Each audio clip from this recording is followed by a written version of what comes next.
Hello, super expanders.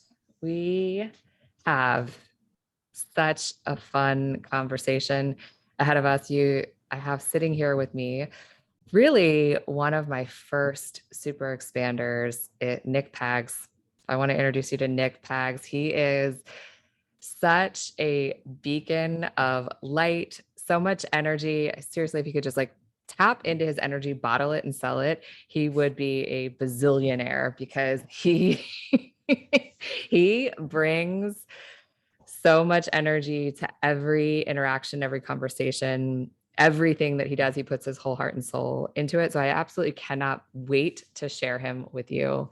Thank you, Nick, for being here to chat with us today.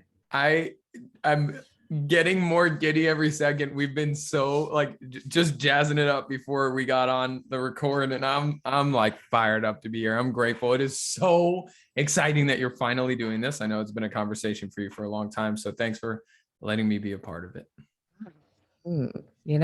How could I start something like this and not have a conversation with you? And I'm sure it's going to be one of many to come because there's so many things for us to dive into, to delve into, to talk about.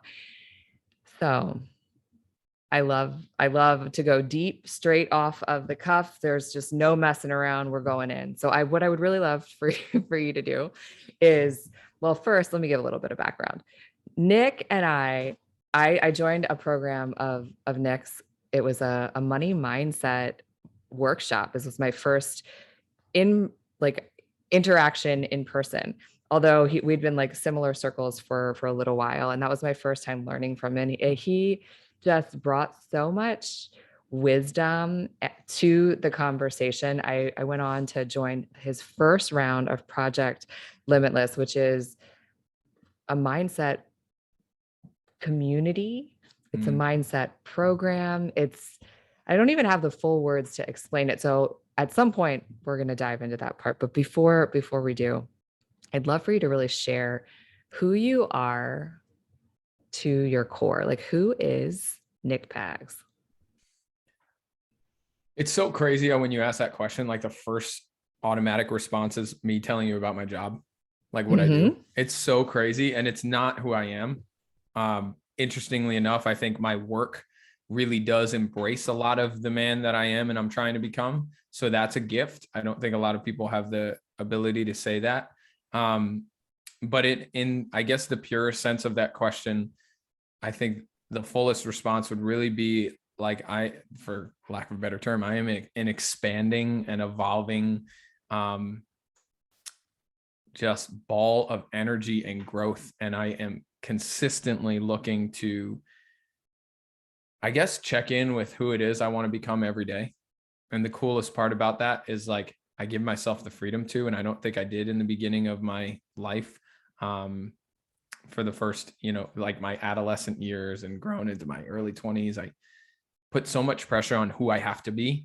And now I'm consistently this dude who's just committed to expanding and growing, whether that's pretty, whether it's ugly, whether it should or shouldn't be on Instagram, whether it is something enjoyable to pay attention to or not. For me, I've really just been fully on this heavy course of who can I grow to become, and are the decisions I'm making right now in my life aligned with that? So yeah, I think expander is probably the word that hits home most when you ask who I am. A super expander truly is the definition of Nick Pax.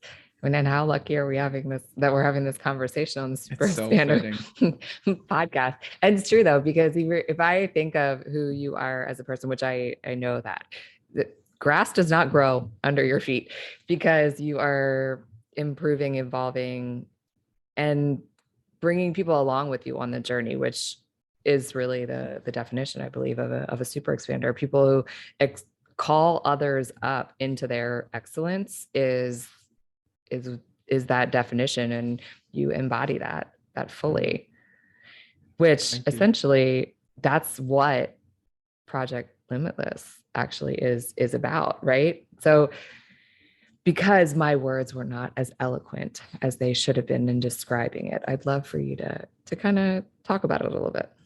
Yeah. Just like you, I struggle to talk about it too, which is part of the challenge of getting people to embrace and embody it and jump in. It is one of the hardest tasks I've had to do in my business life. I opened up a gym in New York City and started it from the bottom up. I started my own personal training business when I was 17 and have really never really worked for anybody my whole life. So being able to experience like all these really challenging business and emotional and whatever life experiences, and one of the hardest things for me would be the building of Project Limitless. What I learned is that the hardest thing sometimes,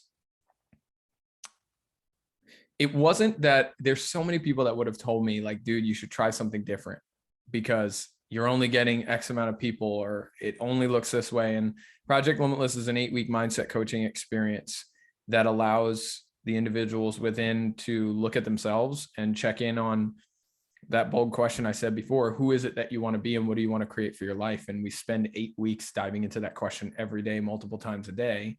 And it's not something that everybody is ready for all the time. And I knew that going in. I didn't realize how challenging it was going to be to create the space, or I guess find the entry point. That's probably the easiest way to say it. I have not been able to crack the code of walking people into the first gate of the work, because you either have seen me do what I do before, and then that created a level of trust, and then you walked in, similar to what you experienced in the money mindset thing, or I need to sit on a nice long call with you and break down the experience and let you feel what the coaching looks like, and then create that trust for people to walk in. It's not a program where I can like write on a landing page, look how sick this is, come through. I've tried that and it doesn't work.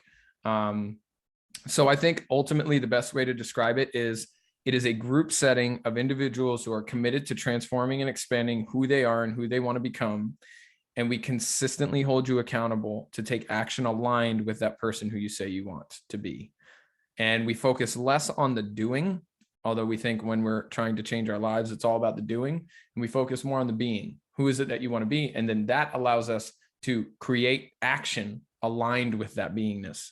So it's a little woo-woo when you speak it out, but I think the entry point of how we do the work is very subtle. We walk people in from just a basic kind of starting conversation of like, what do you want for your life? How do we get there? What does that look like? So I guess it's a group setting for the most part. We do some individual work in there, but we usually get people in the room and do group coaching. I guide the coaching. We have other coaches who are support coaches in there. Bia does breath work in there, which is great and allows people to kind of go beyond the walls that they're holding up.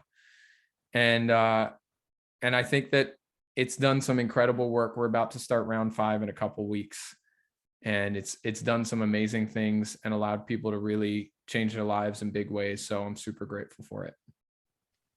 Something as you were talking, it just kind of popped in my head is that I think that part of what it is about, and you can correct me if I'm wrong, whereas part of the power is that being inside of a community that sees you the way that as the person that you want to be, which then allows you to more quickly step into that person, right? Because we have all of these relationships in our existing life and world where you kind of almost get, was that like typecast for a better word, right? In your own life. And so it's hard to break out of that role and expand into the next level of yourself when you have consistently operated in a certain way, because then red flags get thrown up, people start questioning you, which then makes you question your own self and shrink back instead of moving forward into this expansive next level of yourself. So being in a community where literally it's almost like you get to be a blank slate in a way of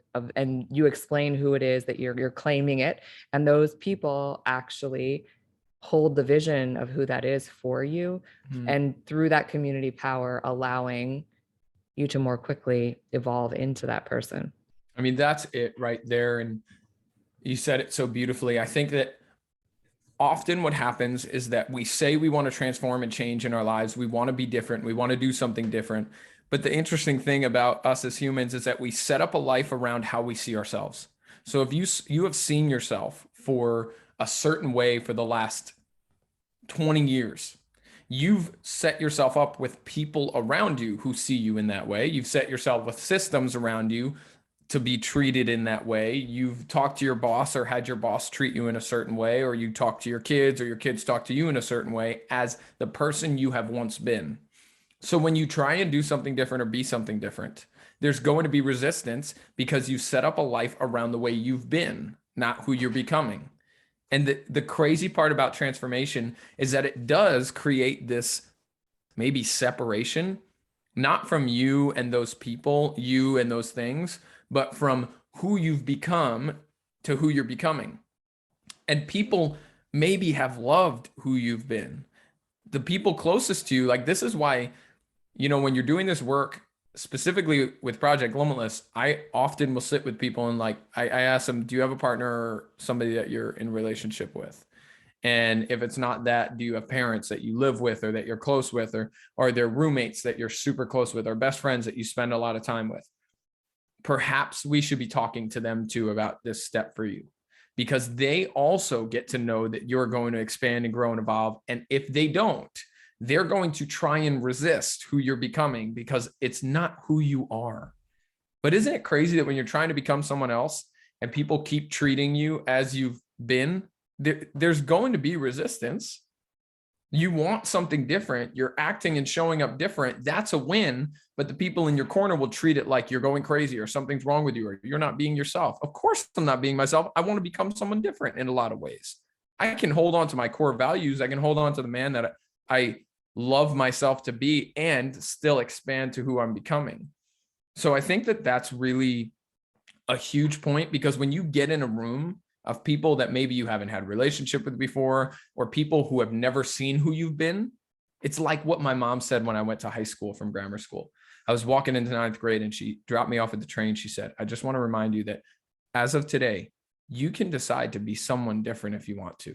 You could be really different today, because all those guys, there's only 3 or 4 guys with you from your old school. And there's a lot of kids in that school, so they won't see you as much unless you hang out with them. You can be who you want to be. And the crazy part is we can allow ourselves to do that every day. We can wake up every day and say, who do you want to be? And it doesn't have to be attached to who you've been, but we lock ourselves into that. So having the community of Project Limitless, if you say we have something called a power statement, you list your power statement. This is who I'm becoming in these 8 weeks. And you say it as if it's already in existence.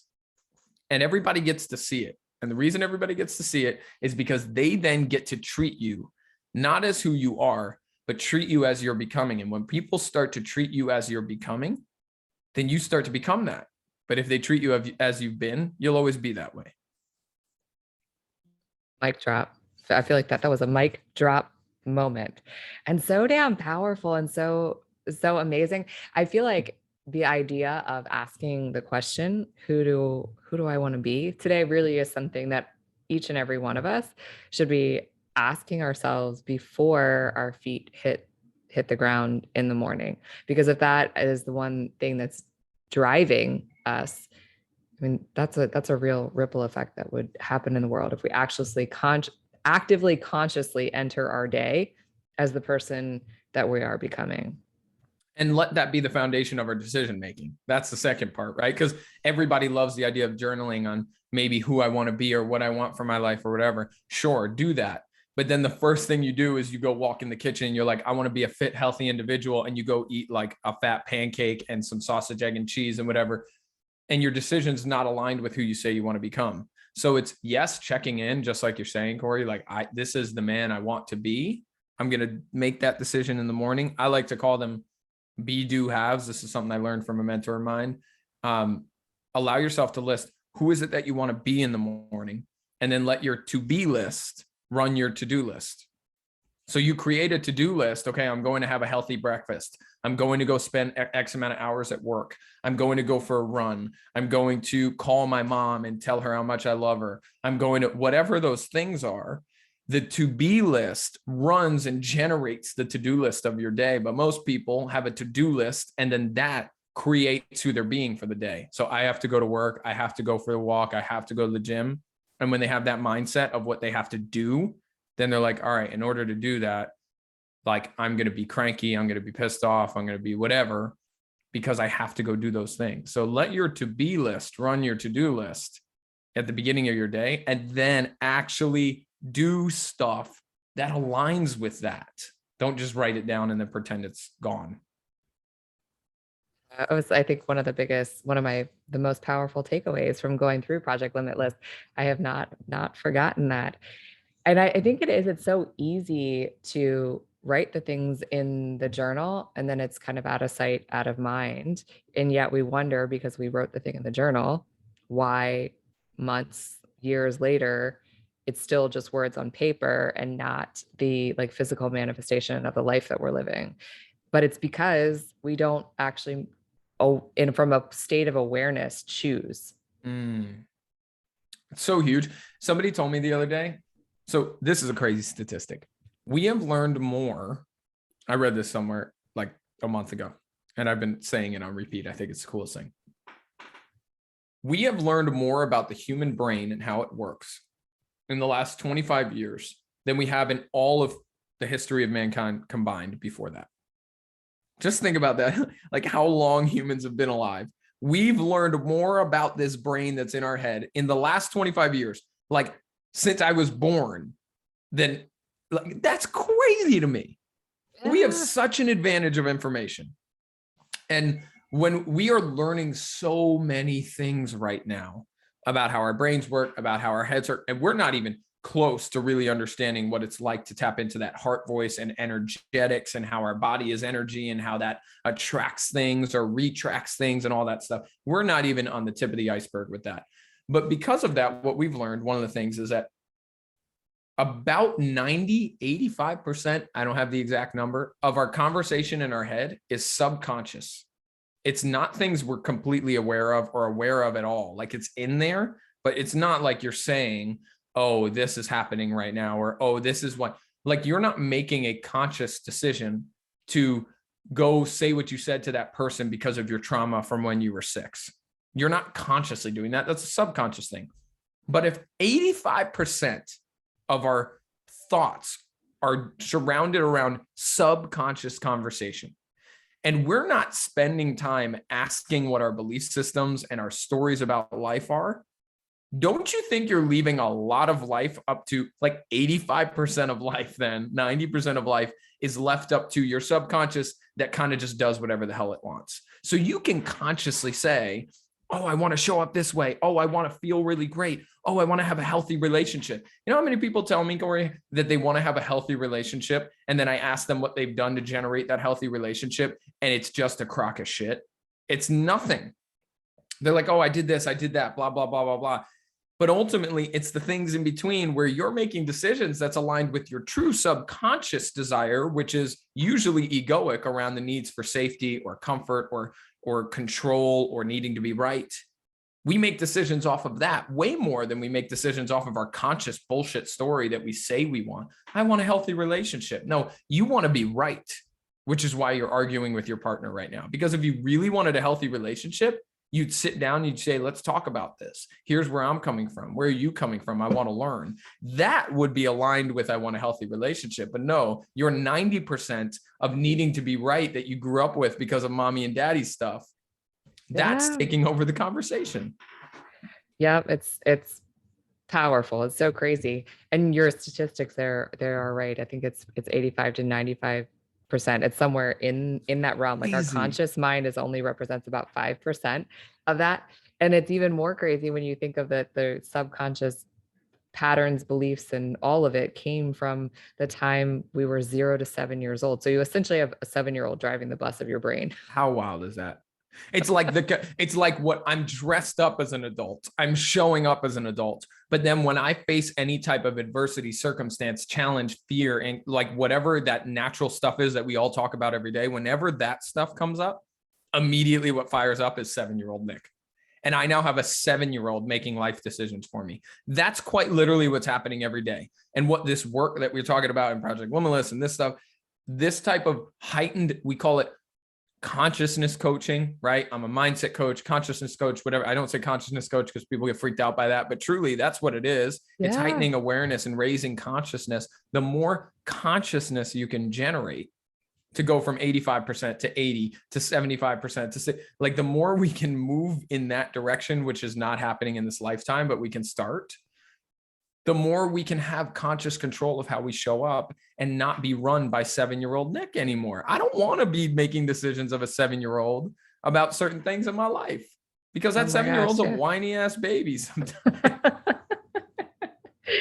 Yeah, we end up, I lovingly call it the vibrational bottleneck is what happens, right? Because your internal desires don't match, or your internal motivations don't match your external desires. Like, you do want the healthy relationship, but it doesn't match up with your internal motivations of being right or staying safe and that whole sort of thing. So then you literally end up in like a traffic jam of, and then we wonder why there's anxiety or nervousness or frustration or overwhelm. You have a literal, that's a perfect word, traffic jam in your brain and in your heart.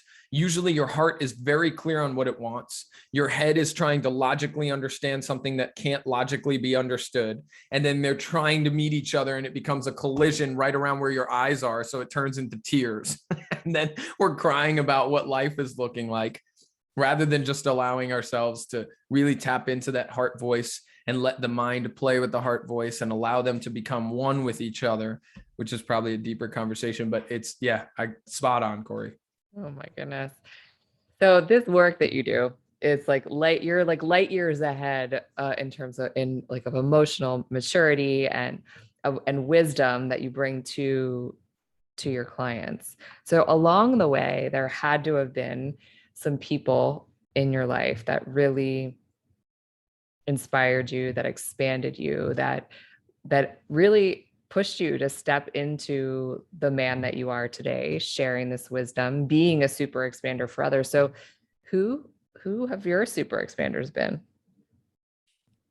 It's honestly a very challenging question, because I don't know if this is a practice. Yeah, I guess it's a practice. I've allowed myself to look at every situation, every circumstance, every moment as best I can, and take it and look at like this gift that's been given to me and utilize it as a way to grow and expand. So like, my answer in the dumbest, like maybe I don't know, the deepest, the dumbest, the whatever sense is like, everyone and everything has really become a super expander for me at this current stage of my life, which is it's just the coolest thing to be able to say. With that being said, there's like the people that have inspired me and have motivated me. Number one is my parents. I just grew up with the two greatest parents on the planet. My mom and my dad are just amazing human beings, which created amazing siblings. So I have incredible siblings in my life, and just a fantastic family. So that's been huge. And interestingly enough, there's a fella named Eric Thomas, Dr. Eric Thomas, who is a motivational speaker. And he was the first person that allowed me to look at my life and like ask the question of what I want, and then just stop making excuses to go get it around 17 years old-ish. So I owe a lot to him in terms of like desire and inspiration and motivation. He's always been an incredible resource for me, and got to meet him personally and connected with him and had some really nice one-on-one time with him. So him being the number one motivational speaker in the world, that was a cool experience. But interesting, I think foundationally, I'm going to probably go a little off kilter here from your regular routine, but There are no routines. Okay, cool. So let's make our own. So I have learned the most in my life from people who've either screwed me over the most, or people who've confused me the most, or people who've hurt me the most, or the toughest situations in my life. And when I think about one of the toughest situations in my life, I grew up a soccer player, spent my whole life searching to become a professional soccer player. And when it was time to go to college, I was the first one in my family to play at a collegiate level. And I was only looking at D1 school. So then afterwards I could go play pro. And I ultimately ended up choosing, a little bit because my dad was pushing me with the grades stuff, and he wanted me to go to a really good school and do what I wanted to do educationally. And I didn't really care, because I was like, I'm going to go play pro soccer and whatever. But I like the idea of doing physical therapy. There was a school, University of Scranton in Pennsylvania, Division III school, had a fantastic DPT program. I thought I'd just go do that. And the coach had been begging me to go there. Only D3 coach I talked to. And I told him no. And then a couple of weeks later, I called him back and was like, actually, I'm going to come there. Super stoked. So scholarship, not fully because they don't do that in D3, but actually an educational scholarship at a school I had no business getting a scholarship at. And what I learned about Division III sports is that you technically have to have tryouts. It's not like you sign a paper and you're in like you do in Division I and I think Division II. I did not know that walking in. So he was apparently stoked that I was coming, and on quote unquote tryout day, which I was just, at 17 years old, I'm like, okay, tryouts, whatever. This guy was begging me to come here. It was a week long and he never really like paid attention to me. It was almost like in my head, I was like, oh, he already knows I'm on the team. That's why he's not looking. He's looking at these other guys. And I started to realize towards the end of the week, like this felt weird. Like it doesn't feel like he's excited that I'm here or whatever. Long story short, I did not make the team. Now, it sounds so dramatic, Nick. You didn't make your team. When you work for anything for 17 years of your life, I mean, I was 2 when I started like playing soccer, and then like by 5, I was like training for soccer. When anything you work for that long gets taken from you or feels like somebody stole it from you, it's really heavy. And in that moment, I remember looking at the list and being like shocked and saying to the coach, I think you're confused. My name's not on the list. And he's like, you didn't make the team. So I had to call my parents. Now, this was the worst part of it. Talked to my dad, and my dad was pretty disappointed. And my mom said, she was being a cute mom. And I said, Ma, I got to transfer. I got to get out of here. This guy's an idiot. I can't be here. She said, if you're wanting to transfer because you feel like it's the right thing to do for you, we support you on that. But if you're transferring because someone told you no, we don't support that. And that moment was kind of perhaps one of the most transformational moments. A super expander for me was this coach telling me no in a life where I really hadn't had a lot of no's. I'd been really good at all the stuff I did. I'm just being straight with you. I was one of those dudes I did theater, and I was really good at singing, acting, and dancing. And I did service all the time. And I was really good I wasn't good at school. That was the only thing I really wasn't good at. But I was great at connecting with people. I was great at all the sports I played. So to get a no that big was earth shattering. And to hear my mom say that the people I care about most will only support me if I feel like it's right, not if I feel like I'm running from my challenge. That was like, what an expansive moment right there. And we can all relate to that, right? In these moments of life. So when I look at, that story goes on to him saying no after training a full year, him not even letting me try out year 2. And then the same conversation happened with my mom, and she was like, if the no is what's making you want to transfer, I'm not supporting that. So I kept trying. In the spring semester of sophomore year, I went on the practice squad, and I ended up being the top goal scorer that season. And then my junior year, we made it to the Elite 8 in the country, and I was on the team for that, on a team that had never made it that far in school history. I don't take credit for that, but I do know that the energy of that team shifted because of the grit and the fight that I brought to that team. So a cool fast forward was like, I don't know, I think it was 2014. So maybe 6 years later, I get a phone call, and it's the coach who I couldn't stand, thought he was the biggest jerk. And Corey, I always walked up to that man from day one until the end of the career. I would shake him in the hand, look him in the eye, and say, thanks for having me here, coach. Every practice, every game, even when he said no to me, I'd say, thanks for letting me come through, because I felt like it was the right thing to do. I was always kind and respectful to this dude, and he never gave that back. He was just, for lack of a better term, just a total shithead. And he calls me and says, I've been seeing the things you're doing. I love what you're doing, and I would love if you'd come talk to our team, because we can't play during COVID and they're really down. Is there any way we can hire you to come speak to our team and do some workshops with them? At the time of the pain, when it was happening in college, I had no idea how heavy, I had no idea that could possibly be something that would serve me. And I got my reimbursement for my pain 6 years later. And I think about what that taught me about life, about showing up and being the person you got to be all the time, even when life doesn't allow you or says you shouldn't be that person. I had every right to complain about him. I had every right to call him out. I had every right to spray paint his car. I had every right to do all this shit. And I didn't. I continued to be respectful and be the man that I know I'm supposed to be. And it led to me getting literally financially paid thousands of dollars to go work with that team years later. And for him to call me after that session and be like, I learned a lot from that. Thank you so much. So that type of payback, that type of transformation, it often doesn't come from like great little moments that are awesome. It comes from pain and struggle and confusion and fear. And that's what all that was through college. So allowing him to be an expander rather than something that made me play smaller or curl up in a ball and you know, have my thumb in my mouth and just like wish the world would take better care of me. He allowed me to decide to be a victor in life rather than a victim. So he's a huge expander for me.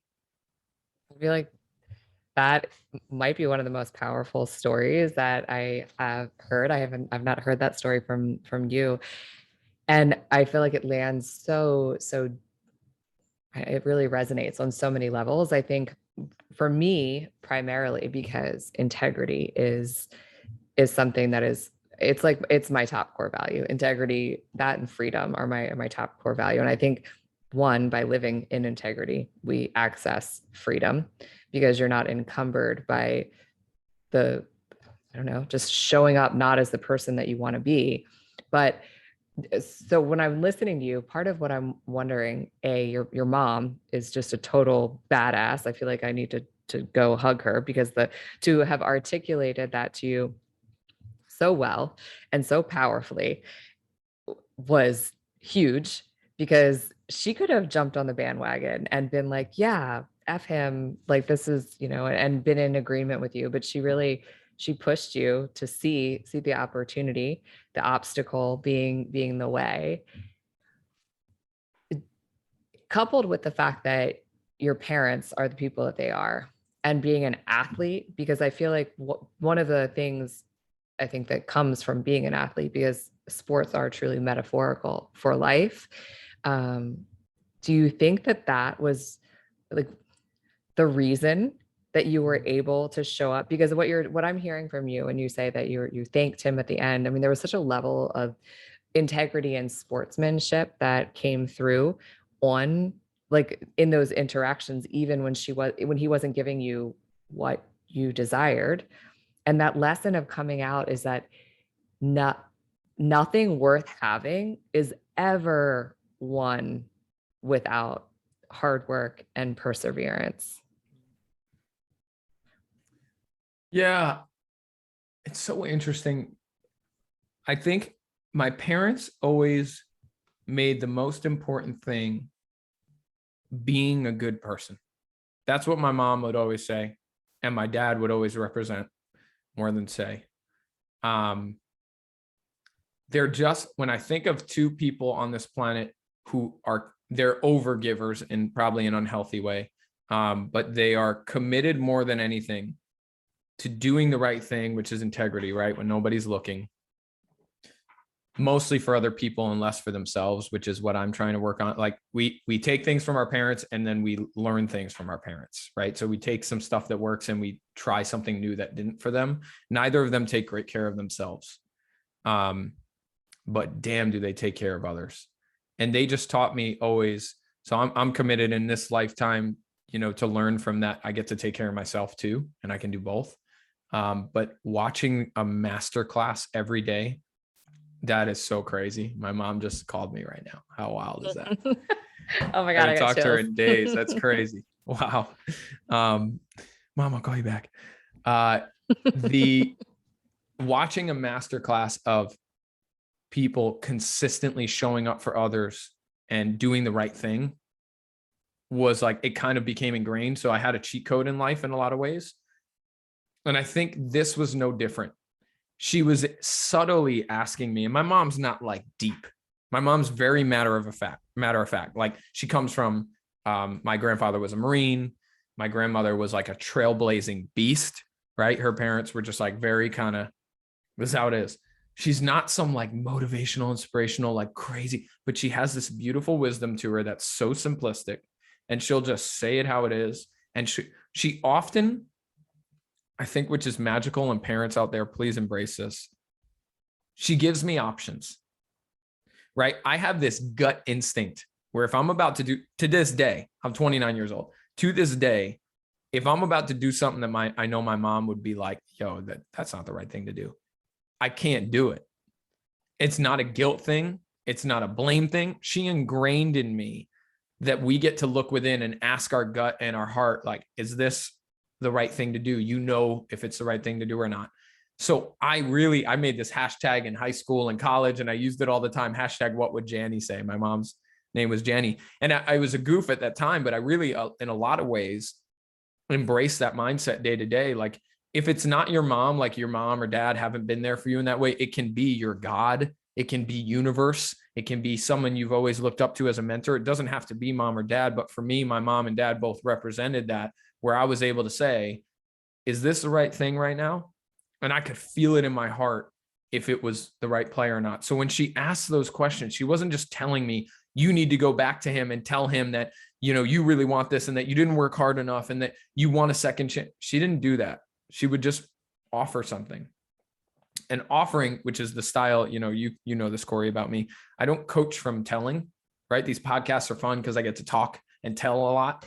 But I don't do that in my coaching. I do asking, because I've found that when we offer space for somebody to go within and discover their own answers, it becomes a way more profound and transformative experience of their growth because they figure their own stuff out, right? I don't need to be celebrated that I figured it out for them. I don't need that. It feels yucky.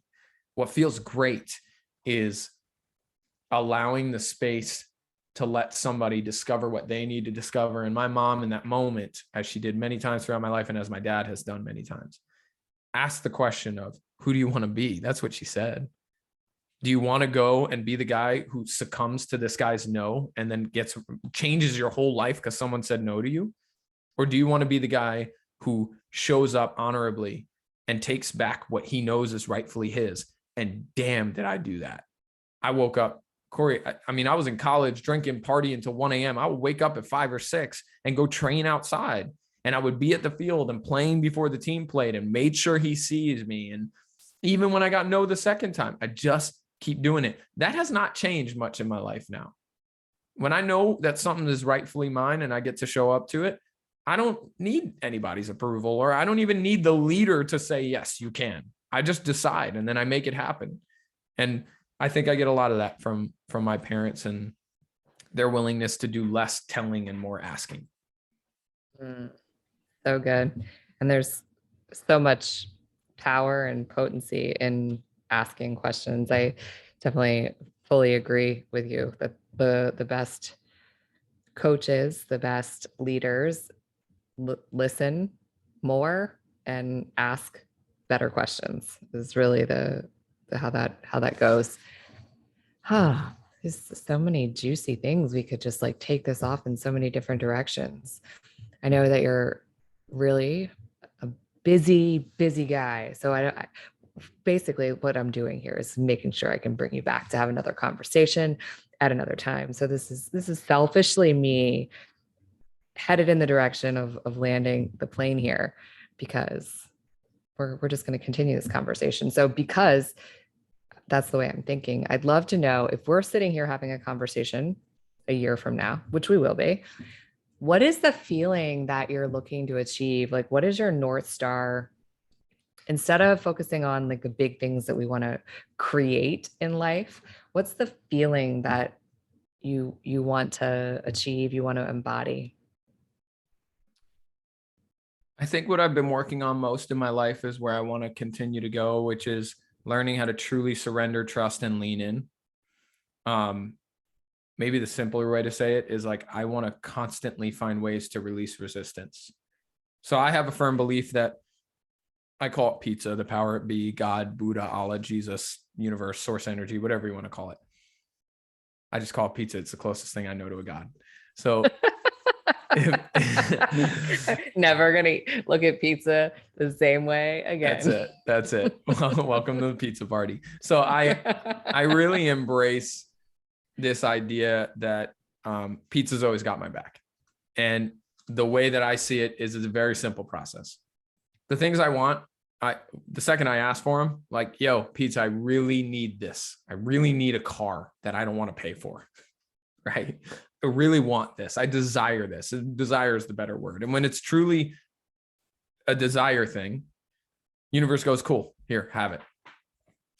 And it's there without a pause, without a second between, right? And people get so caught up in that idea. They're like, I've been asking for $1 million for years. It has not shown up. And my question is, really? Because I think there's $1 million floating around. Like, you don't have to call the government and say, hey, can you print out this year an extra million? You know, we talked about this in the money mindset workshop. Like, you don't, it's there. It's already there. You're just not the person who can receive it. So step one is make the request. Step two is your request is answered by the universe. And then step three, which is where we all get stuck, is I then have to become the person who's able to receive that.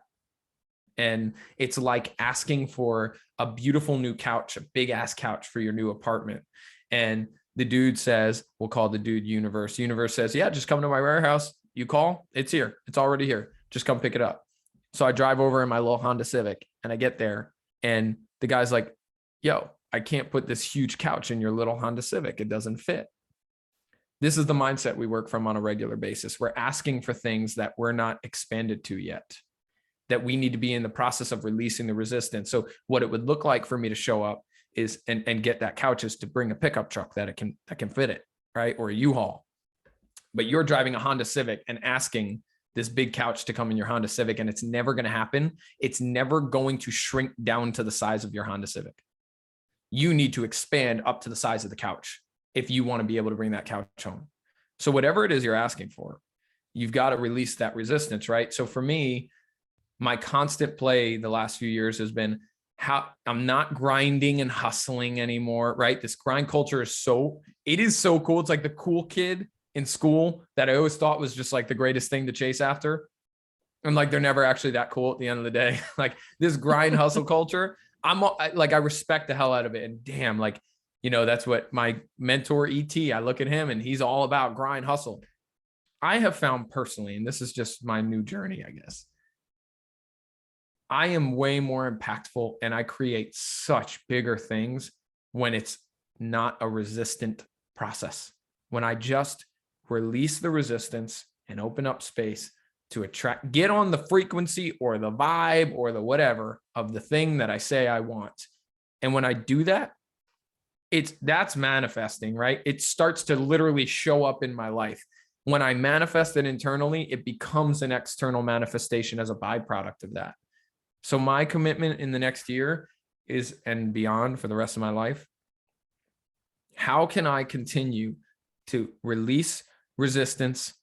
All the things I want are the water. I'm the dam standing in between it and it flowing through me. I just need to open that dam. So how do I constantly allow myself to open that space energetically so I can allow all the abundance I say I want in so that I can serve more and give more and create more? It's a really cool process because one day I'm a beast at it and the next day I'm in total wash at it. I suck at it.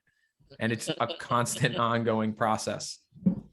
It's a practice. As you were describing that, you know, I had this visual of we've all been driving, right? And either been on the receiving end of someone who cuts you off and speeds on up only to arrive at the red light that you pull up next to them, but yet, and they're like stressed and like the vein is bulging out of their forehead. Yeah. And you've like, you know, kind of just moseyed on up. You didn't go any faster. You actually had a moment or two to look out the window, to feel the breeze, enjoy the sun, maybe jam a little to a cool song. And then you're both there at the starting line again at this red light that's about to turn green. And the light turns green and they take off, stressed out, nervous system on full tilt, bulging. And again, you end up at the same light. And you're like, man, doing it wrong, because here you are enjoying life, and this guy over here is angry and pissed off and not really getting anywhere any faster with It's so the crazy. It's so good. There was a study, Corey. I need to find it. I'm so happy you reminded me of this. It was many, many years ago, well before I started doing this work. Somebody reminded me, it was a traffic study.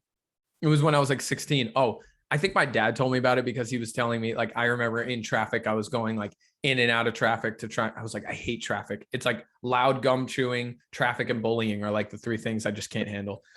So I'm in traffic and I'm going in and out. My dad said, there's been plenty of studies that say when you swerve in and out of the lanes in heavy traffic, you don't get anywhere any faster. You end up in the same spot, or you actually get caught behind because you're trying to go with this thing. And then the second you get in that lane, the one you were in just goes faster, right?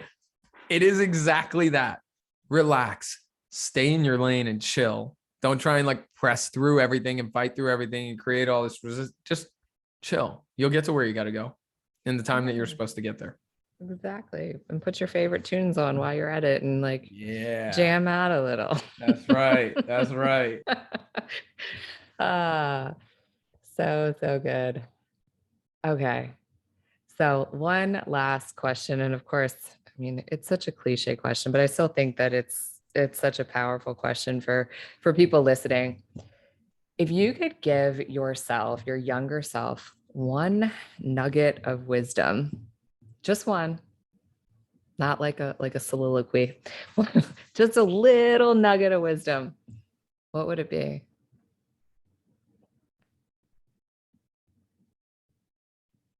I think I would just tell him you're doing great. Like I think I just keep saying you're doing great because everything in life that happens with purpose. Even when it's bad, even when it's ugly, even when it's scary. And if I had known that, I always had like that gut instinct that like I used to say everything happens for a reason. I think there's a distinction. I think everything has purpose. And man, it's crazy how much I fought the things I did or how I showed up or how hard I worked to look cool for people or how hard I worked to get strong so that I wouldn't get bullied anymore. It's like all these things I did that were like so resistant driven. I think I wish that version of me knew that like whatever you're doing a great job. Like you're doing a great job because everybody, right, Corey, this is a crazy statement, but I really believe it. Everybody at every second is just doing the best they can with what they got. And people like to use that on people who are doing really nice things. And then when your boyfriend or girlfriend or husband or wife or whatever, the person that's closest to you isn't doing their best, you're like, you're not doing the best. And I'm like, yeah, they are. We're always all the time, even if it's something stupid, you're always doing the best to get the thing you want, right? To fulfill that like subconscious system where everybody's just doing the best they can all the time. That's a whole podcast in itself. But I like to believe that. And I think if I could have that conversation with younger me, I wouldn't change much. I think I just like the knowingness is what I wish I had more of when I was younger. Like the knowingness that this is all purposeful, man. And that whatever you're doing is the right thing. So just might not be like a good thing. It might be kind of a bad thing, but it's okay. It's part of your process and be with it. And allow yourself to grow with it and through it and in it rather than just like next. So yeah, it goes along with where I am now, right? The trust and the lean in and the surrender. So not much has changed, I guess, since this little 7-year-old Nick. Oh, little 7-year-old Nick, you're doing a great job. You're doing a great job. I love that. I also love I'm with you on that. Everyone really is doing the best that they can. And when we can leave that at the forefront of our mind, there is so much compassion that we can extend to every person in our fields. And being able to extend that compassion really oftentimes is the pivotal thing to be a super expander for someone, to give them a smile when they didn't feel like they deserved it, and just share your light with them. So I love that you said that. And I I love your advice to 7-year-old Nick. You're doing great, Nick. Thanks. Yeah, I went to go to this storage unit the other day, and then I'll shut up. I'll let us go. But I went to the storage unit the other day to like get my stuff out because we were moving, and the guy was a mess. He was so ridiculous and so nasty to me. And I was just like, "Good morning, hey." He's like, "I was just about to go on my lunch break at like 10 a.m." I was like, "Okay, I just need to get into the lock, and the lock's not working. The code's not right." So I'm having this conversation with him, and I feel him. He's so nasty towards me, completely like displaced anger on me. And I felt the natural instinct, honestly, of me being like pissed back at him and giving him sass back. And I just realized that like somebody did something or something did something to him that made him feel that way at some point, that made him angry. It could have been when he was a kid, his dad sucked, right? Or it could have been yesterday or this morning, something happened, his boss was nasty to him, whatever it was.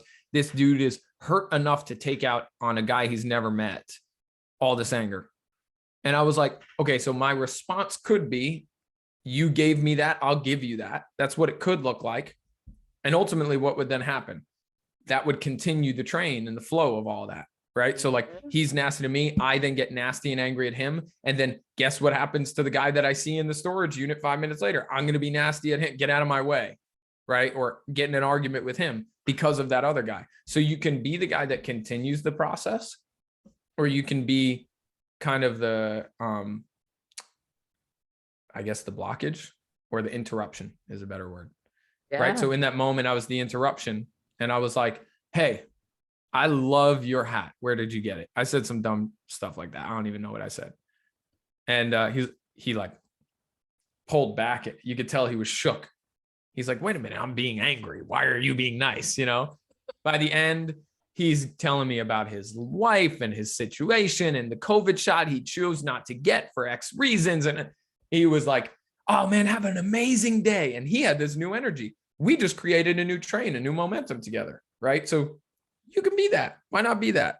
It's so much better. So much more fun. It takes a little bit more effort, but so much more fun. Yeah, just compliment them on your hat. That's not really that much work. It's actually not. And then you become uplifted and energized. But I love that story. And it's like a real true, like it's a true story of the ripple effect that when we are the pattern interrupt, you can change the world. Yeah. Amen, sister. Yeah. Well, I feel like, I mean, that's like the plane has landed. It is it is on here we are. Yeah, here we are. To be continued at another time because, this conversation was so good. There's so much more to delve into, so many more fun things I'm sure to share in the coming months. So we'll be back here doing this again. Absolutely. I'm verbally committed. I'm here for it. You guys heard it, right? You heard it. I want to thank you for just time, our most, it's an unrenewable resource. So I received the gift of you sharing your time with me. I very, very much appreciate it. So thank you so much. So much gratitude for you for being here, sharing your wisdom, your story, your talent, your gifts, your super expander self. Appreciate you, Nick. Thank you so much. Thank you. And thank you for allowing me to be in the space that you're creating. It is seriously, and I mean this from the bottom of my heart, it is such an honor to watch you and the woman that you continue to grow into. It is so cool and such a treat over these last few years, being able to just watch you grow and expand and creating spaces like this that allow others to do so. And it speaks to the type of woman that you are. So thank you so much for allowing me to be a part of that journey with you. And I have a ton of love for you. Oh my goodness. I love you back big. I appreciate you. So before we tie it all in a bow, we have to let them know, where can they find you?